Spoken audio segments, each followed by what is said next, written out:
උදේට මම ඕට්ස් වගේ දේවල් කන්න ඉතින් එතනින් නතර කරේ මම රුවන්වැලි සෑය වගේ බත් එක කාගෙද දන්නේ නැහැ එතකොට. ඊට පස්සේ කොහොම හරි අම්මා පේන්නේ නැහැ අම්මා කමන්නේ හොඳයි. ඔය ගල් පැලේ වට. උයලා ඉවර වුණාට පස්සේ මම මුළු ගෙදරම අස් කරලා අග ඉඳන් මුලට යනකම් මුළු ගෙදරම පල්ලෙහාට උඩ තට්ටු එළිය අර පැතින් එළිය පල්ලෙහා මිදුල ඔක්කොම මම අතු ගන්නවා.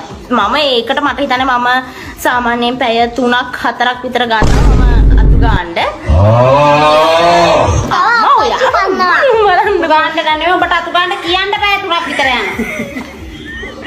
තාතු දානවා මට කියන්න බැරුණා මම නැගිට ගමන් බුදුන් වඳිනවා. ඇත්තටම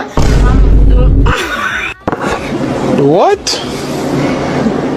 Bro, what are you talking about, man? බුදුන් බැද බුදුන් ගැන බොරුන කියා හිටපන් යකෝ. බුදුහාඳුර ඇවිල්ලා මේ හරියාත්මක දුව බොරු කියපු නැහැ.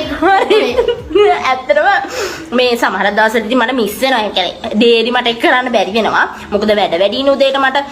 ඒකලා අම්මා නැගිටිද්දි මම උයලා ඉවරයි. මම අම්මගේ බිස්නස් වැඩවලට උදව් කරනවා. ඒ කියන්නේ මම මේ අයිස් පැකට් ගිහින් දෙනවා. මෙයාට ඕන බඩු ගෙනත් දෙනවා. ඒව මම කරනවා. හරිද? මම මෙයාගේ බිස්නස් වැඩවලට මාරු විදිහට ඇත්තටම මම හිතන්නේ මෙයා මට පඩියක් ගෙවලා ගන්න ඕන මම